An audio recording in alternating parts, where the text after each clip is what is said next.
Greater Hyderabad municipal corporation के 150 बल्दी divisions के लिए आज सुबह 7 बजे से शाम 6 बजे तक पोलिंग हुई। 150 वार्ड्स के लिए 1122 उम्मीदवार मैदान में रहे। ओल्ड मलकपेट डिवीजन में इलेक्शन को मुलतवी कर दिया गया। 3 दिसंबर को ओल्ड मलकपेट में दोबारा इलेक्शन होगा। जीएचएमसी इंतखाबात में 74,67,000 से ज्यादा वोटर्स हैं। जीएचएमसी इंतखाबात के लिए 9,101 पोलिंग बूथ बनाए गए। इस बार वोटिंग बैलेट पेपर के जरिए की गई। पुलिस की जानब से सिक्योरिटी के कड़े बंदोबस्त किए गए थे। कोविड-19 के पेश नजर आवाम को एहतियाती तदाबीर इख्तियार करने की अपील भी की गई थी। 4 दिसंबर को वोटों की गिनती होगी।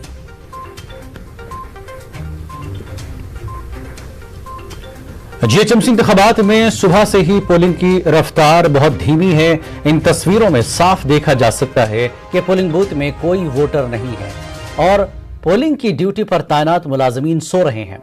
इस बार पोलिंग फीसद बहुत कम रिकॉर्ड किया गया। 2016 के जीएचएमसी इलेक्शन में 45% और 2009 के जीएचएमसी इलेक्शन में 43% रायदही रिकॉर्ड की गई थी।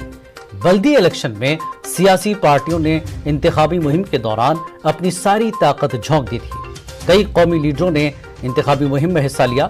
रैलियों में आवाम की बड़ी तादाद देखी गई, लेकिन सियासी लीडर राय दहिंदों को पोलिंग मराकज तक लाने में नाकाम रहे।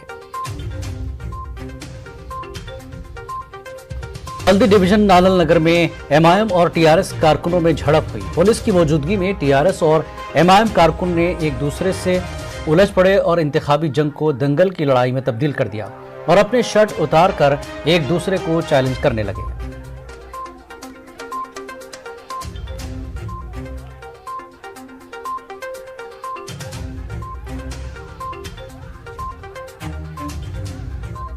तो ये कारवान असेंबली हल्के का इलाका है जहां पर टीआरएस, ये जो शर्ट पर आपको नजर आ रहा है बनीन पर, ये टीआरएस की जानिब से जो है नुमाइंदगी कर रहे हैं नालल नगर की।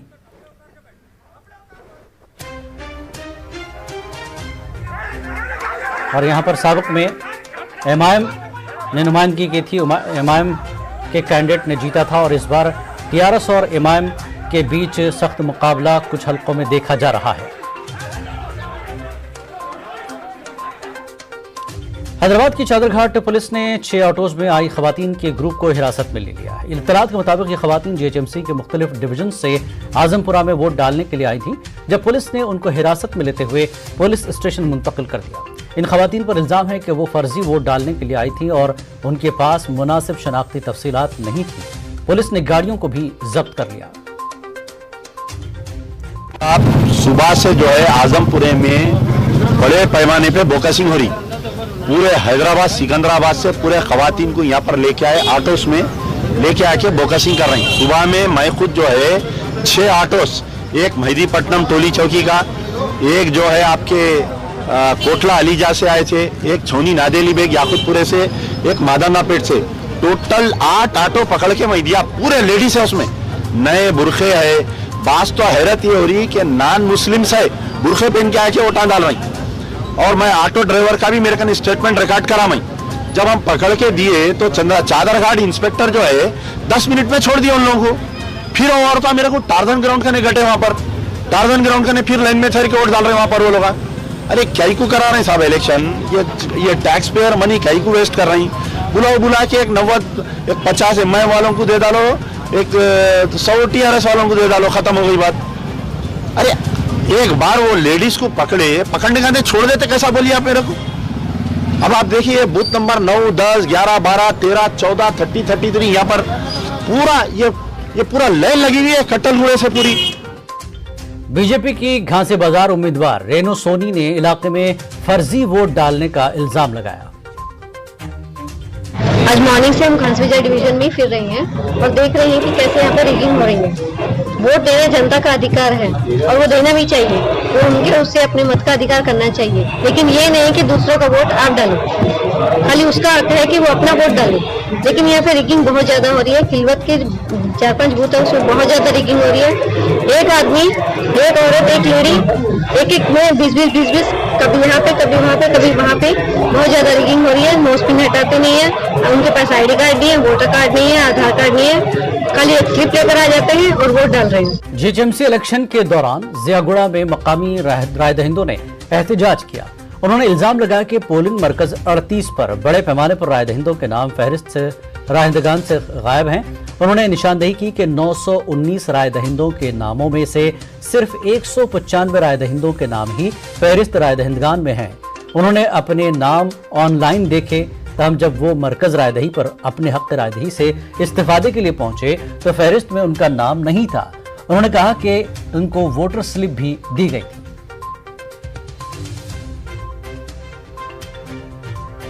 जीएचएमसी के बल्दी डिवीजन जामबाग में एमआईएम और बीजेपी कारकुनों के दरमियान हल्की झड़प हुई। जुबली हाई स्कूल के पोलिंग मरकज पर बीजेपी ने एमआईएम के कारकुनों पर रिगिंग करने का इल्जाम लगाया। इस मामले पर दोनों ग्रुप में लफ्जी झड़प हुई। पुलिस ने मुदाखलत की।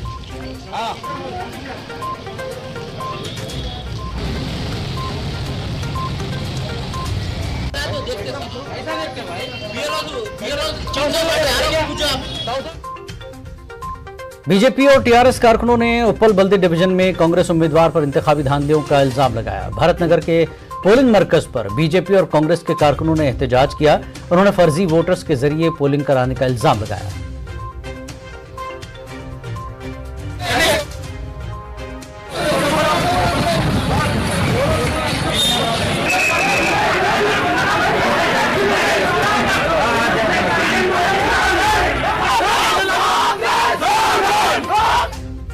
ग्रेटर हैदराबाद म्युनिसिपल कॉर्पोरेशन इंतखाबात में अहम शख्सियात ने हिस्सा लिया और हक़ रायदही का इस्तेमाल किया। तेलंगाना के वज़ीर बल्दी नज़्म-ओ-नक्श के तारक रामाराव ने अपने अहलिया के साथ वोट डाला। मजलिस के सदर असदुद्दीन अवैसी ने शास्त्रीपुरम में अपने हक़ रायदही से इस्तिफादा किया। मरकजी ममलिकती वज़ीर दाखिला जी किशन रेड्डी ने अपने अफराद खानदान के साथ हक़ रायदही का इस्तेमाल किया। तेलंगाना के डीजीपी महेंद्र रेड्डी ने आवाम से अपील की कि वो वोट का इस्तेमाल करें, लेकिन फिर भी लोग नहीं पहुंचे। कमिश्नर पुलिस अंजनी कुमार ने अपने अरकान खानदान के साथ अंबरपेट के JHMC sports complex polling station पर वोट डाला। इस दौरान कमिश्नर पुलिस रचागुंडा महेश भागवत ने भी अपने खानदान के साथ वोट डाला। कुंदन बाग के पोलिंग मरकज पर अपने वोट का इस्तेमाल किया। Commissioner police Cyberabad VC Sajjanar ने अपनी अहलिया के साथ नामपल्ली में एक पोलिंग बूथ पर हक़ रायदही से इस्तिफादा किया। तेलुगु फिल्मों के मशहूर अदाकार व साबिक मरकजी वजीर चिरंजीवी ने जुबली हिल्स में वोट डाला। उन्होंने अपनी अहलिया के साथ मरकज रायदही पहुंचकर वोट का इस्तेमाल किया।